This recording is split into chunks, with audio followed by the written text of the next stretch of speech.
কাল মানে বৃহস্পতিবার ছিল ভাইফোঁটা, তাই আমি সকাল সকাল বৃহস্পতিবারে লক্ষ্মী পুজো দিয়ে রেডি হয়ে নিয়েছি।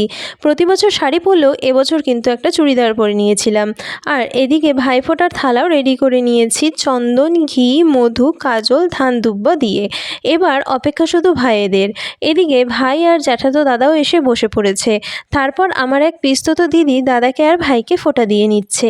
এবার পালা আমার। প্রথমে দাদাকে ফোঁটা দেওয়ার পর দাদাও কিন্তু আমাকে আশীর্বাদ করে নিল ধান দুব্বা দিয়ে। এবার গিফটের পালা।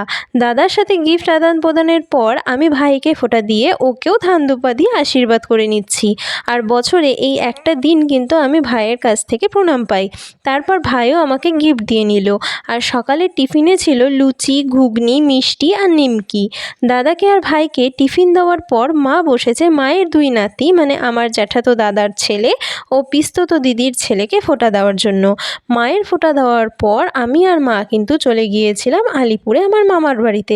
এর পরের পার্টে কিন্তু আমি মামাবাড়ির ভাইফোঁটার ভিডিওটা শেয়ার করে নিব।